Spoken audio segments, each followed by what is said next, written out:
Okay, well, listen, I would like to welcome everybody to today here at Warrentown. I'm here at Warren Township Youth and Family Services for our Facebook Live presentation for today. We were just talking about this. This is actually our fourth presentation since everything's been shut down, and we are so appreciative of all of our wonderful guests who have come out for these presentations.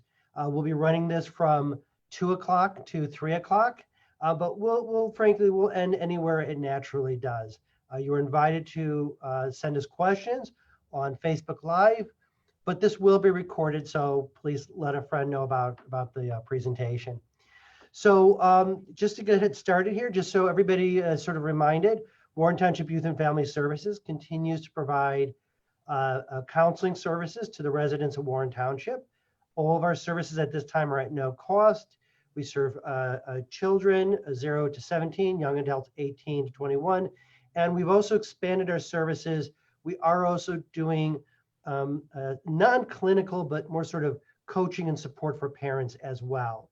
So please know about those services. If you need anything, call us at 847-244-1101, extension *401. So let's jump right into our topic for today. Our presentation is called How to Discuss Difficult Topics with Your Children During COVID-19 and Beyond. I think everybody at some point has realized they've had to have a very difficult conversation with their children about what's happening in the world today. But beyond that, there are many difficult conversations that we need to have with our children. All too often, all of us as parents, it doesn't matter if you're a therapist, parent educator, or you're just anybody else, it's hard for all of us to know how and when and in what way to raise difficult topics. So I'm so excited to have our presenter today. Valerie Walker, I've actually known Valerie Walker for many years. A long time ago, she used to be with Gurney Counseling, and she was actually a clinical consultant for us over a decade ago. And so I'm so excited to have her again with us here today for the presentation. So I'm going to go ahead and turn it over to Valerie and let her tell you a little about herself, about Zacharias Center, and then we'll jump right into the presentation. Okay, great. Well, thank you, Adam. I was going to say we've known each other for a long time too. I really appreciate the leadership that you're showing and that Warren Township is showing right now, helping us through this time. So thank you for that. I'm currently the Director of Services at Zacharias Sexual Abuse Center. Zacharias Center, or Z Center, as many people call it, has been around for nearly 4 decades in the area serving Lake County and Northern Cook County. We are providing the same services right now in this remote time that we have always done. We're just getting a little bit more creative in terms of our work with parents and school systems. But our services include a crisis intervention 24/7 support line, which is 847-872-7799. We also have medical and legal advocacy 24/7, working with all of the Lake County hospitals and the court systems. Addition to that, we have counseling services where we offer crisis intervention and case management services, as well as crisis counseling and supportive counseling, which is a little bit of a lengthier process for clients that we work with. The folks that we work with are ages 4 through elder, men, women, boys, girls, everyone else. And we work with parents and significant others and partners also of survivors of sexual assault and abuse. We have a great partnership with Warren Township Youth Services, and just very happy to be invited to have this conversation today with you. Wonderful. Thank you. So, I think what we found is the best way to get this started is to just give you an opportunity to kind of set the stage for us. So why don't you go ahead and tell us a little bit about kind of the way you like to frame or think about this issue and topic. Mm-hmm. Okay. Well, what I'll do is I'll start by saying, even with 30 years in the field and 4 children that I'm still actively parenting, there are no experts on this topic, right? Difficult conversations are difficult for all of us. And so I really just want to start with that acknowledgement of parenting being the most difficult job on the planet, and really applaud parents that are joining us here today and valuing this learning opportunity and valuing these challenges in order to stay connected to our kids and to other youth that rely on us for safe relationships. So I just really wanted to start by saying that. This conversation will I think take us to the difficult topics. What are those difficult topics and why? You know, what have we learned societally? What have we learned personally that makes these difficult topics a challenge for us in our relationships with kids? And then really talking about strategies. And there's not a checklist. There's not one book that teaches us how to parent and have difficult conversations and create those safe spaces with our kids, but there are a lot of strategies and some really strong resources out there that can help any of us kind of steer back on the path when we're feeling disconnected from our kids. And then certainly we'll offer resources that Warren Township and Zacharias Center can share out on their websites in terms of other parent resources that I might mention during these conversations. Great, wonderful. So, so why don't we start with what are the difficult topics that we need to discuss with our youth? I mean, what are those ones that you find, as obviously a very experienced therapist, as a parent, as somebody who's been doing this, as you say, for a long time, what are those topics that you find are so important, but maybe in reality, often, you know, parents don't want to have to talk about? Right, right. I want to say, I wish I could say, oh, they're totally different now than 10 years ago or 20 years ago, but I think we still have the same challenges around stigma of particular topics and difficulties addressing them honestly, accurately with our kids. One of the first pieces that I would talk about is mental health. Okay, May is Mental Health Awareness Month. There's a lot of information out there with statistics, organizations that I go to for accurate information on mental health challenges and strategies, parenting and counseling strategies at SAMHSA, Substance Abuse and Mental Health Services Association, as well as NAMI, National Alliance for Mental Illness. There are increasing numbers of mental health challenges with youth and young adults particularly. There's increasing hospitalizations. In Lake County this past year, there were 40% of an increase in public school to alternative school to psychiatric program hospitalizations for youth, for high school students. So mental health is a pressing concern. There's a lot of misinformation about it. There's also a lot of gaps in services. So what we know is that about less than half of people with mental health challenges in the United States receive professional care. And that comes from the Mental Health First Aid Organization. Half of all mental health conditions begin before the age of 14. And certainly with the intervention and support at that time, it can really impact somebody's adult experience of mental health, which is why it's really important for us to be aware of what those challenges look like. They don't always look like acting out. Most of the time they don't with youth and young adults, but also what we can do to bridge those conversations. Another topic, of course, that I'm invested in and immersed in right now is personal safety awareness. So what we know and why Z Center exists, unfortunately, is that 1 in 4 and 1 in 6, 1 in 4 girls, 1 in 6 boys will be sexually assaulted or abused by their 18th birthday.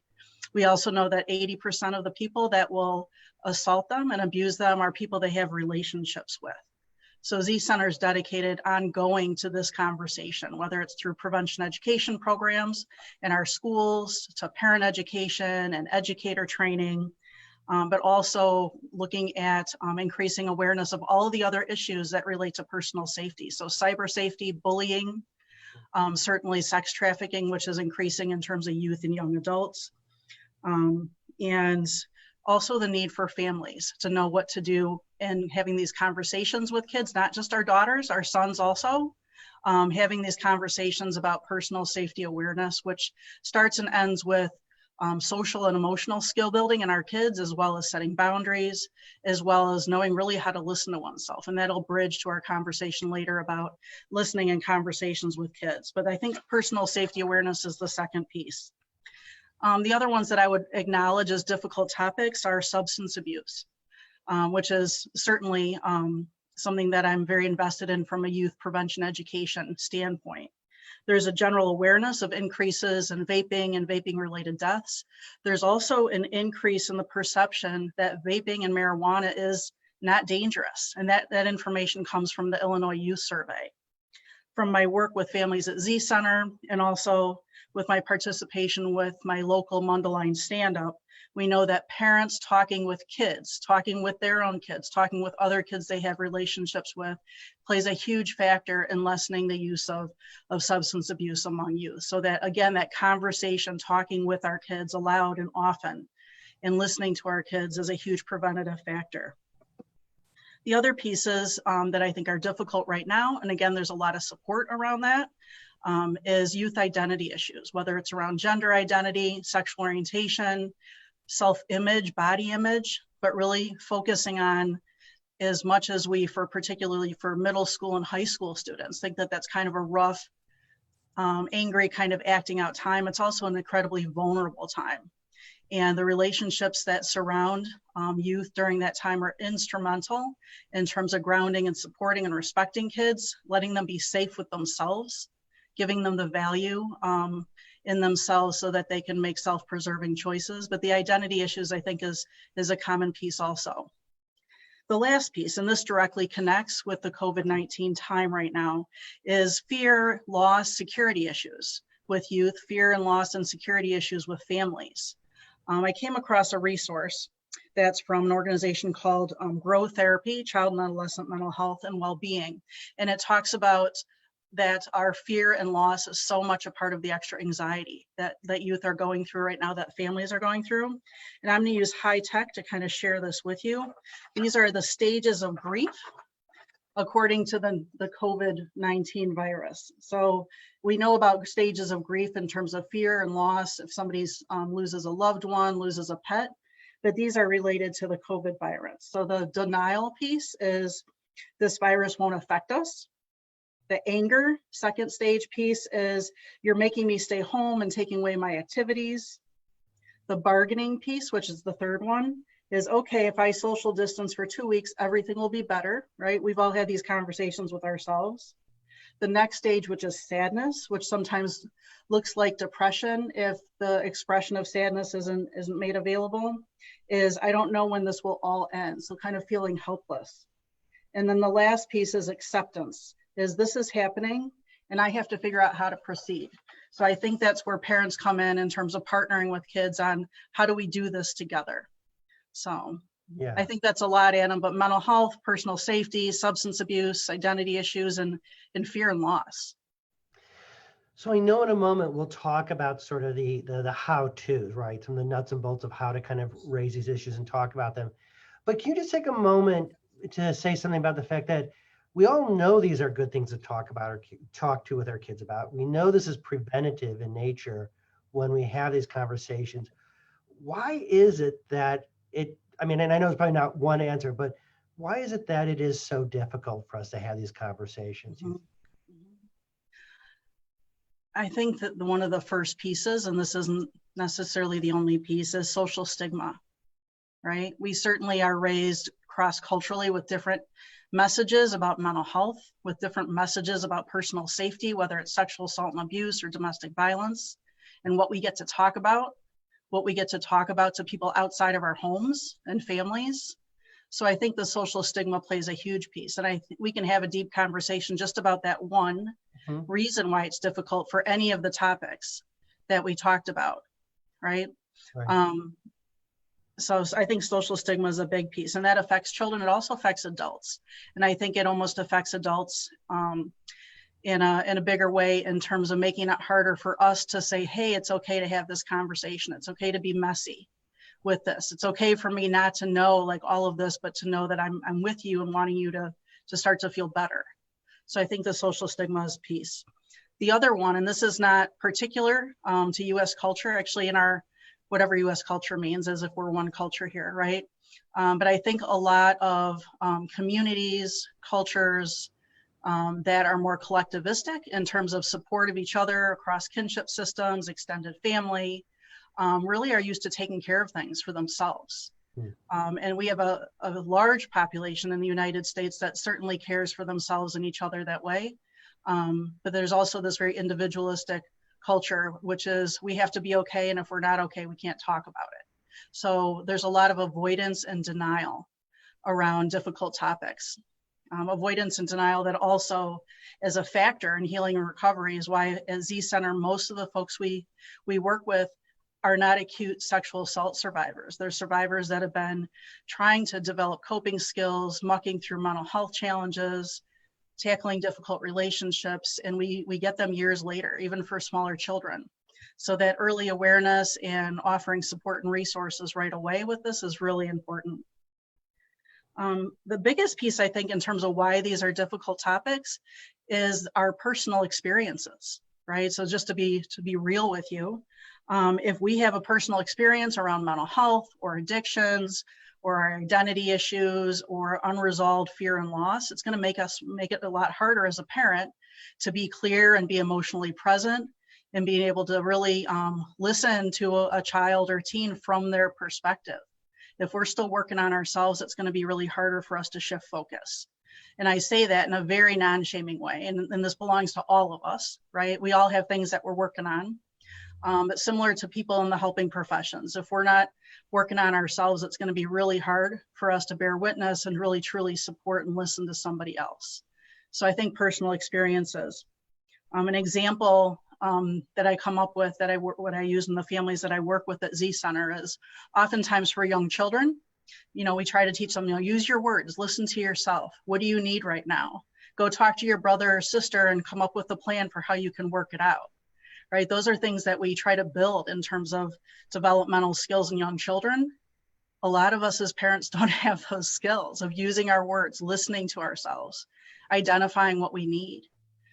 So I think that's just an example, and just really coming from a place of humility that it's our responsibility as parents to always be working on ourselves also. I think that's what I would offer for that.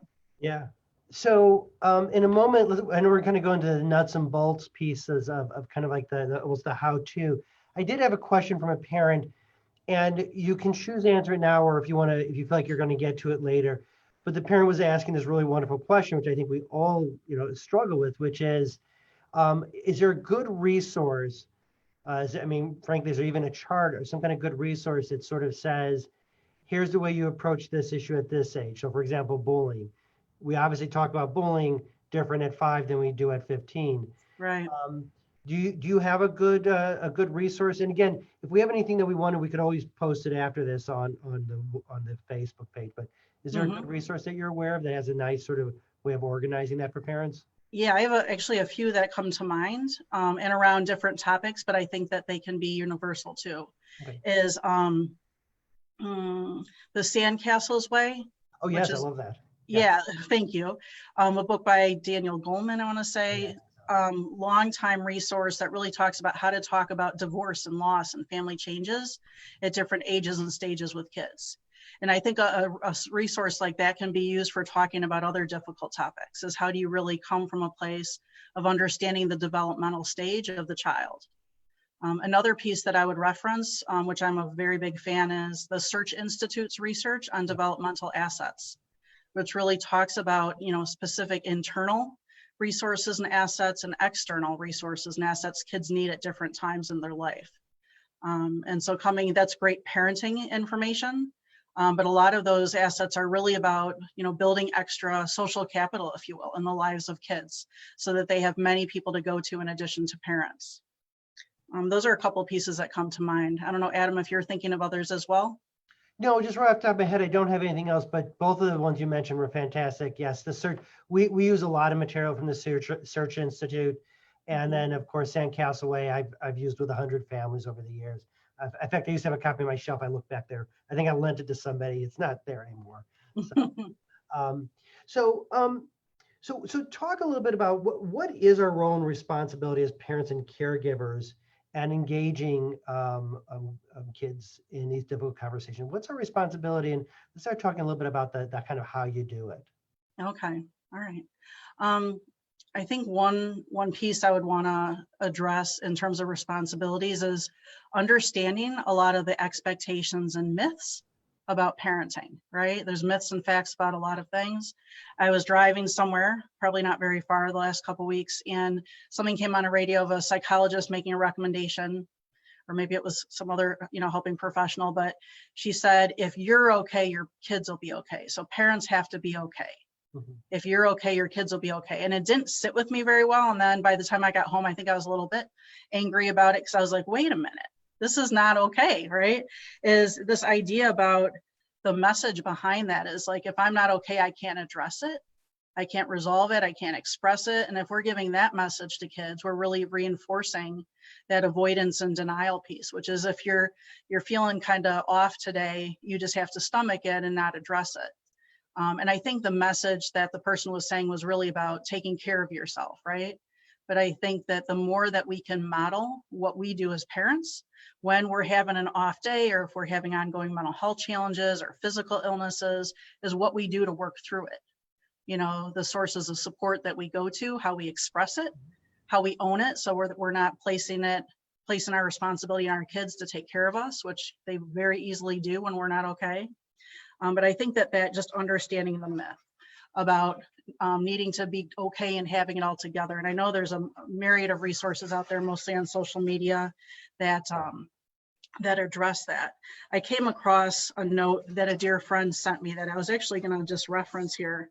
And she was just writing something out for herself on a moment where home with a son with special needs, working as a scientist and getting furloughed, having some particular dietary needs and not having access to the food she needed. She wrote this out and she said, there are 4 different crises going on with this pandemic. She said the sickness, disability, and death of those we know or people who are experiencing it. And then she said food and basic goods crises. And then she said the economic crisis of loss of money, jobs, invested income. And then she said the parenting crisis, trying to distance learn with school with no planning or prep, trying to shift our energy to being with our kids 24/7. And even if we're professional educators, it's just an energy that we weren't prepared for. So I thought that kind of fit into the myths also, is just really understanding that one of the crises going on right now affects us as parents. I'm going to read something that somebody wrote that's an amazing person. His name is Fred Rogers. And he said, in times of stress, the best thing we can do for each other is to listen with our ears and our hearts, and to be assured that our questions are just as important as our answers. And I think that's where I would start, Adam, in terms of strategies for having difficult conversations with kids. It is not our job in our conversations to fix or rescue or advise our kids. Certainly if there's a safety issue, we need to be more directive, but really coming from a place of humility and openness. A lot of the families that I've worked with that have made huge strides and progress in relationships with kids that have had sexual trauma or other experiences that they're recovering from really come from a place of, you know, what can I do to be helpful to you? What would work for you? Is there something that I'm doing that's not working for you? What can I do differently? So coming from that place of humility in our relationships with kids. A lot of the success of families that we work with here, and I'm sure that you work with at Warren Township, that are children, that are partners of adult survivors, parents of child survivors, involves really teaching them how to, and I'm going to say, listen, believe, and validate. Listen, believe, and validate. And if you look at sometimes our experiences, really just hearing our kids out, it's almost like there's a cultural divide, right? If I'm listening to a 14-year-old and he's telling me that he's angry, I'm going to say, well, I'm not angry. Angry is not a response I would have right now. It's not okay for you to be angry, and maybe challenge that. And it's almost like we're forgetting that somebody comes from their own lens, right? Developmentally. So really just honoring the stage of being a 14-year-old or a 7-year-old as we're listening to them instead of placing our own values on what they're saying. Another piece with parents that we work with that have helped them to be really successful is being willing to witness. And witness is different than listening. Witness is also hearing, feeling, seeing, and having some empathy with what kids are going through. And I think that's the tough stuff. What we know is that if we're not able to bear witness, if you will, to children's feelings and expressions, then they're going to get acted out. They're going to be acted out. Learning as a parent to ask questions, I think, instead of be that one that's supposed to be the person that knows, is really difficult for a lot of parents, but it's also gives them a sense of relief when they're like, oh, wait a minute, I'm not the expert here on my child's experience. I can only do what I can do as a parent. So really letting the child be their expert on their own life. And I'm not talking about when kids are being self-destructive. But really when they're giving us this picture of who they are, that's something that maybe we can't touch or experience in the moment. So that's kind of how I would start with that. Some examples that I mentioned before that I'll circle back to is when the going gets difficult is to say, you know, how can I be supportive of you? Is there anything you need for me to be doing differently? For younger kids, it's like, can we talk together and figure out what we can do differently to work together? So teaching those skills at the same time that you're solving problems. Those are some examples that I would offer. You know, as you were talking, I'm thinking about one of my favorite phrases or words to use, and I really like it. I want to be really clear with parents, kind of what I feel like is the strategy that you're suggesting.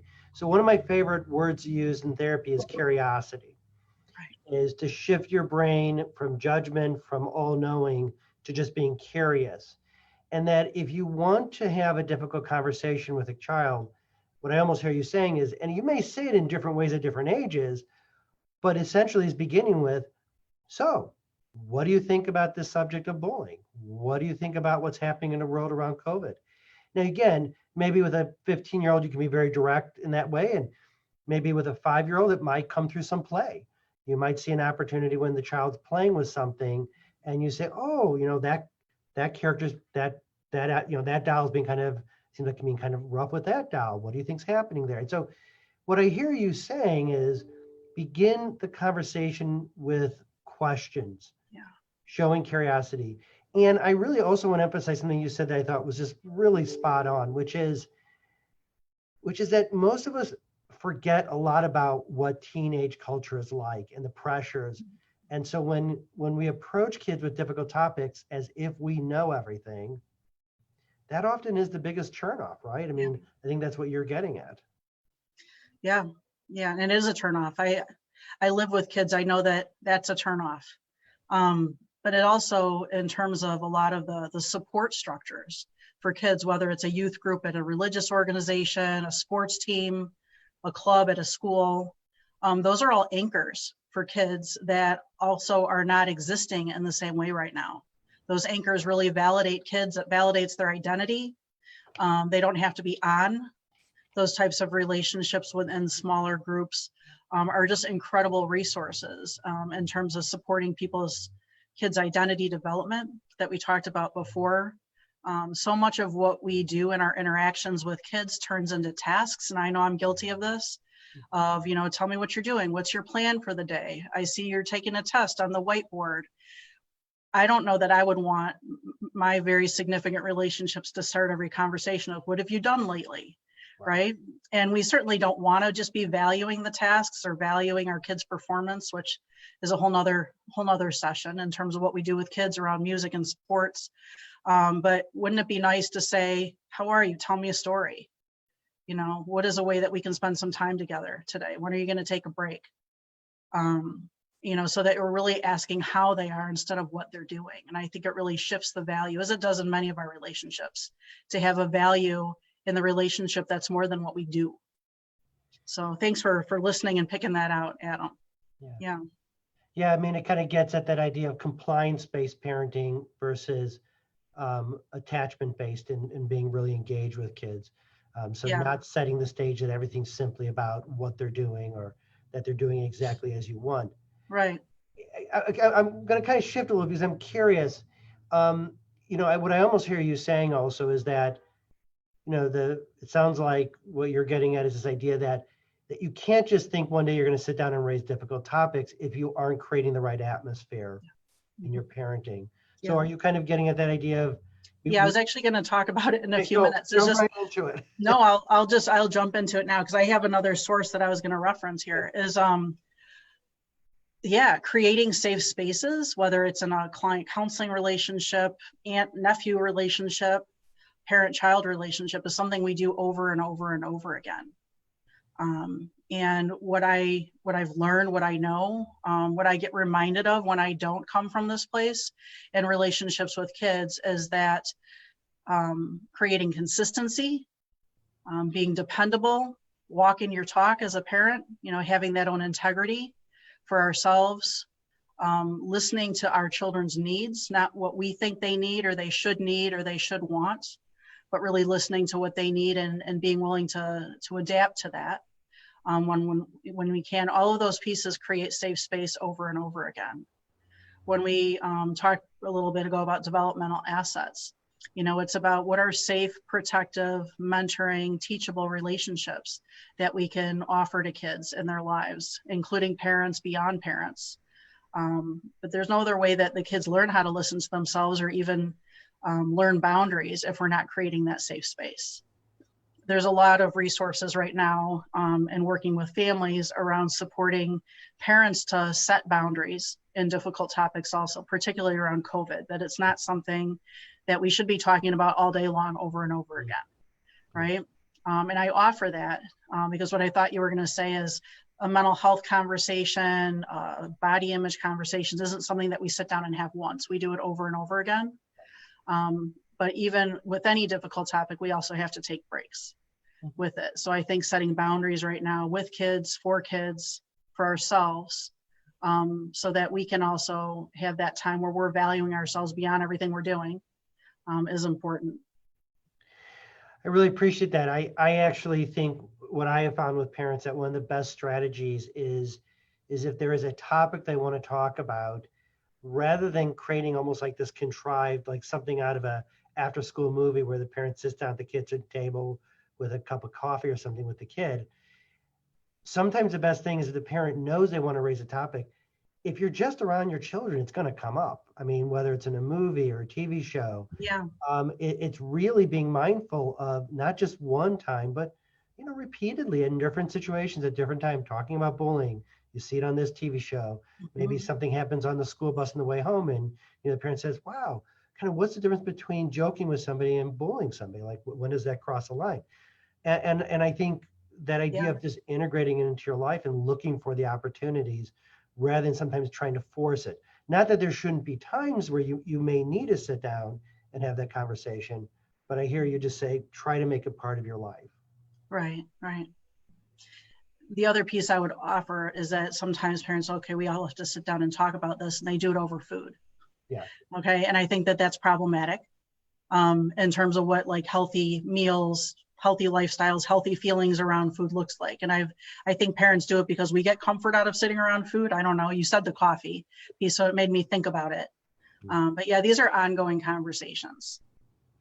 So actually, I was laughing because I was thinking what I hear from parents all the time, best place to talk to your teenager is in the car when you're driving, because they're looking forward, you're looking forward, and it just seems to break down that barrier. I don't know if you have found that to be effective. I think I'm guilty actually of trying that. Yeah. Yeah, like trapping somebody in a car and like, let's talk about this now, right? Yeah. I don't think it's that fair, but I know I'm guilty of doing that. Yeah, I think anything that involves an activity and not addressing something in a crisis situation works better. Sure. Yeah. So any other strategies or anything particular with COVID-19 that you would suggest? Any other strategies or approaches? Because I think very often that is what parents are looking for is sort of what are some of those ideas of ways to kind of to help them nudge themselves forward. Right. I'm going to pull some pieces from another longtime resource. That's a book called How to Listen So Your Kids Will Talk, How to Talk So Your Kids Will Listen, right? And it's been revisited over and over again. But really, and it'll sound very basic, but if we can't do this, those conversations aren't going to happen. Okay, which is accept and acknowledge your kids' feelings, and even when they're difficult for you to hear.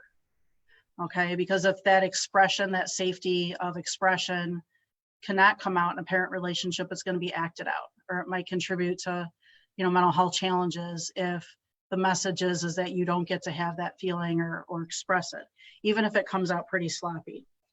One of the pieces that I know we work a lot with parents on is around anger and kids' anger. And I'm going to show you this I know nobody's ever seen this before, but this piece about what anger actually does and what it covers and how it's an umbrella feeling. And if you think about this, that this is complex with adults. So it talks about anger covering up hurt, shame, fear, loneliness, embarrassment, isolation. Okay, those are experiences that our kids are having right now.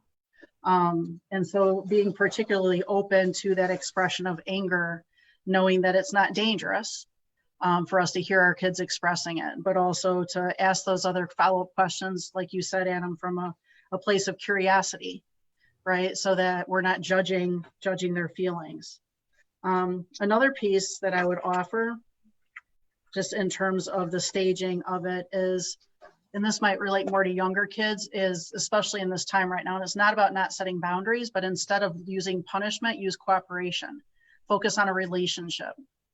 So I know I've worked with people that when their teens have blunders on social media or put themselves out there in a way that maybe isn't safe, or they're doing something that's against the rules at home, instead of a punishment, it's, let's talk about it. Find significant people in your life and talk about why you made this choice and what it did to you, and how you might approach it differently next time. I think anything that's a building skill opportunity and a building relationship opportunity instead of a punishment is going to be effective in terms of setting the stage for difficult relationships.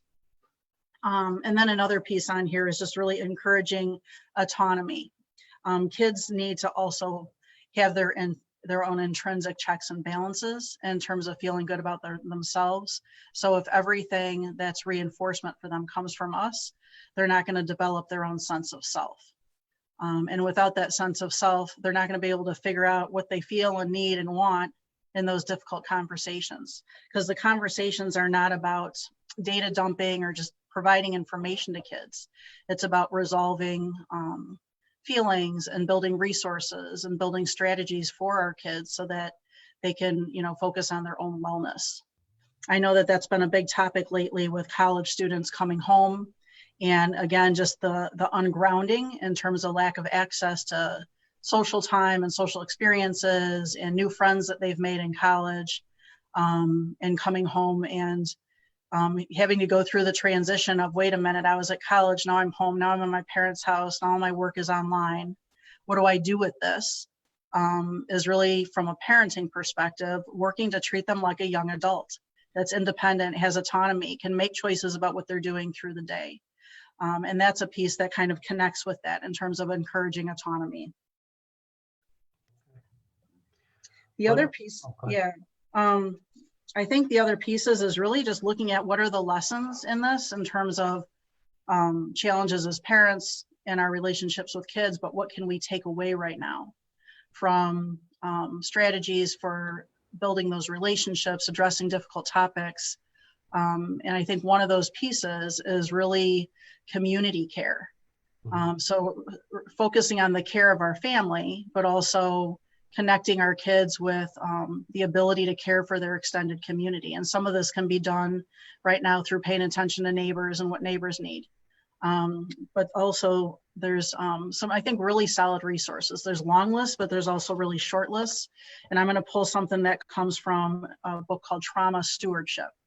That's a pretty well-known book among trauma practitioners that focuses on the impact of dealing with difficult situations, witnessing trauma, supporting people that have been impacted by trauma. And it's a piece that I feel provides a useful tool right now for parents that are really in an entirely new ground area, with how to deal with the current situation.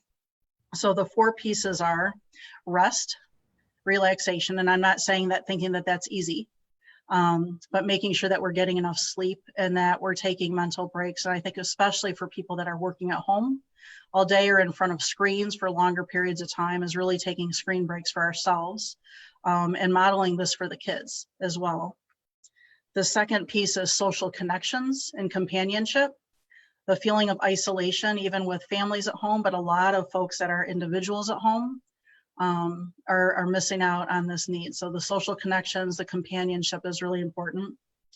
The third piece is focusing on healthy lifestyles, even if that's many steps to taking a walk or drinking a lot of water during the day. And then the last one is finding ways to be creative in our expressions with people. So my kids asked me not to talk about any of my personal experiences here, but we have this table at home right now that's just like art, Uno, checkers, other things. I think I might go to it more than they do. I don't know. But just having that time for that downtime that's not focused on task, right? That we talked about before. And I think those are the pieces that I would want to offer. my last notes were around boundaries, and I think we talked about that, you know, in terms of making it, you know, giving permission for parents to set boundaries right now as well as kids. That's great. I appreciate all the information. You know, as you were just finishing up, just one final thought I had, and I'd love to get your feedback on it. One of the things I find myself often saying to parents when they feel like there's a difficult topic they have to approach with their kids, and maybe you kind of said this already, is I always talk about the idea of curiosity and checking in and being open to what the kids have experienced. But I always say to them also, have that moment alone with yourself and be clear on what values you do want to convey to the kids. I mean, in all these topics, bullying, consensual, non-consensual behaviors, and even COVID, I think so often, sometimes parents may go into these difficult topics without having fully considered what are my values that I do want to convey to my child. Right. Any thoughts on, final thoughts on that in terms of how to approach that? Yeah. You said before you acknowledged that I'd worked at Gurney Counseling Center for a period of time. And I remember one of the wellness models that I learned from Phil Kirschbaum. And it was stop, breathe, reflect, choose. Yeah. Stop, breathe, reflect, choose. That I think takes us to that place of, you know, what is the impact? What is the purpose? What do we want to get from this conversation? Mm-hmm. How can we approach it from that place? But I also think it really looks at mindfulness, like giving us the ability to be self-reflective, just as we would as a therapist, to be a self-reflective practitioner, is to be a self-reflective parent. I think really helps us to have some centering and grounding that is necessary in those relationships. The other piece that I thought of as you were asking the question is another tool that we use a lot with parents, and I believe historically it comes from 12-step programs, which is HALT. Yeah. Hungry, angry, lonely, tired. And so the hungry piece doesn't have to do necessarily with food, but like, what am I longing for right now? What am I not getting? Anger is the anger we talked about before that covers so much up. The lonely piece is related to social connection. Okay, and the tired goes back to the rest and relaxation. So I think sometimes having those simple tools and educating our kids about the tools. My kids have their own understanding of what HALT means for them, so that when there's something off, they're like, okay, I need to check in with myself here and figure out what is it that I need to do. So I appreciate that, Adam, in terms of the self-reflection piece. Well, Valerie, do we have anything else? I feel like you've really done an amazing job of covering the topic, but anything else you want to add to this? No, are there any other questions that have come up, folks, that we might respond to? Let me just double check here. I'll just check one more time. No, I think that the key question for that one parent had to do with developmental stages. I think we kind of hit on that with some of the resources. Okay, no, wonderful. I really appreciate the opportunity to work with you in this way and to educate folks that are listening. I'll follow up with the resources that I noted, you know, so that we can provide them out to families that we're working with. Absolutely. So we'll make sure that stuff gets posted on Facebook. This has been recorded, so it will also remain on Facebook. And you know, I encourage anybody who is watching this, and you can watch it again, or have somebody watch it later this evening, hopefully. So with that, Valerie, I want to thank you so much for your time and your presentation. I want to thank everybody for joining us. We are a community, and I know it's becoming a phrase that everybody says every day, but it's important, is that we will get through this together. So with that, I think we'll go ahead and we'll sign off. Thank you, everybody. Thank you for your time. Take care.